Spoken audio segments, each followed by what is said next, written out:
네. 말씀드린 것처럼 다음은 김경호 변호사님 말씀 주시죠. 네. 조희대 대법원장이나 지규현 대법관이나 모두 헌법 65조 1항에 직무집행간에 헌법과 법률을 위반하면 탄핵의 대상입니다. 그 탄핵 사유의 합리적 의심에 대해서 이야기하겠습니다. 먼저 조희대 대법원장입니다. 이번 전원합의체 판결 2025도 4697 이 전원합의체 판결의 재판 과정에서의 헌법과 법률 위반을 이야기하는 겁니다. 그 전원합의체 판결의 평이나 합의 내용, 어떤 대법관이 어떤 이야기를 했느냐 이것을 문제 삼는 것이 아닙니다. 이 사안에서 가장 중요한 것은 2025년 4월 22일 대법원 2부 소부에 배당은 됐습니다. 그렇지만 심리의 기회를 주지 않고 2시간 만에 전원합의체에 회부했습니다. 그리고 그날 심리했습니다. 1회 심리했습니다. 그리고 4월 24일 날 2회 심리하고 표결했습니다. 그리고 5월 1일 날 선고를 내렸습니다. 지금 문제를 삼는 것은 대법원에서 전원합의체 판결에 대해서 이미 종결된 이 판결 과정에 대해서 문제를 삼고자 하는 겁니다. 박범계 의원께서 공개한 것처럼 그리고 대법원 인터넷에 공개된 것처럼 문제가 되는 것은 바로 2025년 4월 22일 이전의 행적입니다. 즉 2025년 3월 31일 날 조희대 대법원장은 이 사건을 배당 전에 다른 사건 재판부를 지정했습니다. 즉 배당 전에 미리 심리를 하게 한 겁니다. 그리고 4월 22일 2부에 배당하기 전에 미리 전원합의체 심리 지정을 직권으로 했습니다.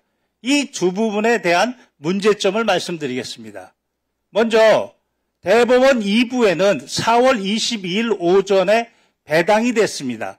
배당이 되면 헌법 102조 1항에 따라 소부를 둘 수 있고 법원 조직법 7조 1항에는 3분의 2 이상의 대법관의 전원 합의체로 합니다.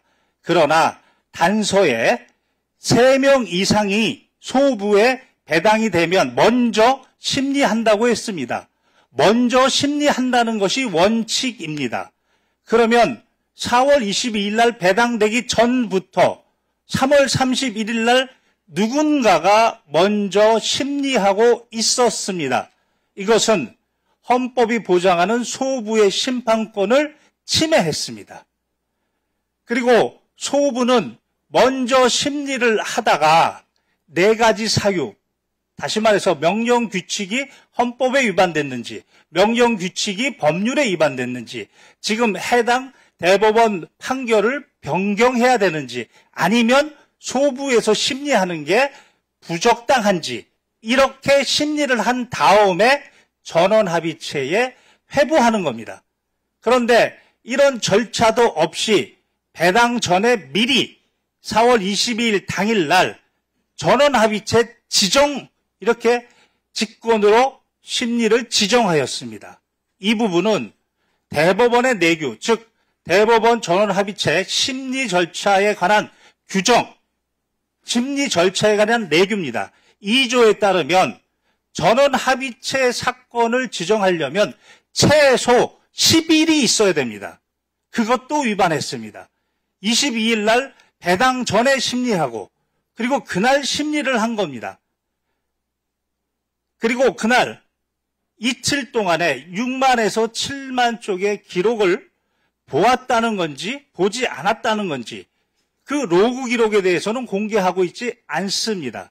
분명히 헌법 12조 1항의 적법 절차 위반에 문제가 생길 수 있습니다. 그리고 더 중요한 것은 전원합의체 판결이라고 했습니다. 2025도 4697. 그러나 판결이 변경된 게 아무것도 없습니다. 기존의 2019도 13328, 즉 항소심에서 무죄를 선고했던 그 전원합의체 판결 그대로입니다. 그럼에도 불구하고 10일의 지정기간도 무시한 채 이것은 대선의 정치적 중립이 아니고 정치적 선택으로 뛰어들었다는 의심이 충분히 가능합니다. 또한 헌법 103조 사항에는 대법원과 각급 법원의 조직은 직무 범위까지입니다. 법률로 정한다고 했습니다. 즉 이 법률이 형사소송법 383조입니다. 여기에는 법률심을 하라고 했습니다. 그런데 항소심에서 김문기의 발언은 그것은 안다 모른다 의견이다라는 그것은 사실이다. 그리고 허위사실이다. 이렇게 사실심리를 했습니다.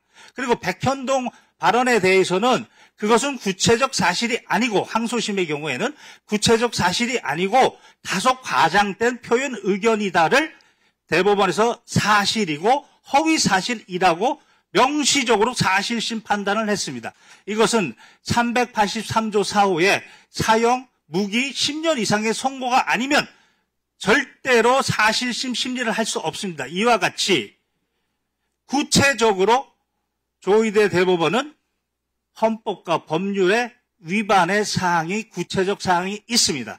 그렇다면 헌법 61조 1항에 따라 국회는 국정감사나 조사를 할 수 있고 그때 증인으로 부를 수 있습니다. 그래서 그것을 국회법 129조 1항에서 국정감사에 대해서 증인 요구할 수 있는 것이고 그리고 오늘은 121조 5항에 따라 그 특정 사항에 대해서 증인 요구를 한 겁니다. 이렇게 되면 증감법 2조에 따라 출석 의무가 생기고 그래서 5조의 2에 따라 불출석 사유 즉 법률에서 면제가 된다거나 또는 천재지변 또는 출석할 수 없는 객관적 불출석 사유를 이야기해야 됩니다. 이와 같이 불출석 의견은 여기에 출석해서 이야기하면 되는 겁니다. 그럼에도 불구하고 출석하지 않으면 국회 증감법 12조 1항에 따라 불출석의 죄 3년 이하 징역 1천만 원 이상 3천만 원 이하 벌금에 처해질 수 있습니다. 제 시간은 이제 다 된 것 같습니다. 직위원 부분은 시간이 안 돼서 생략하겠습니다. 허가해 주시면 말씀드리겠습니다. 직위원 부분은.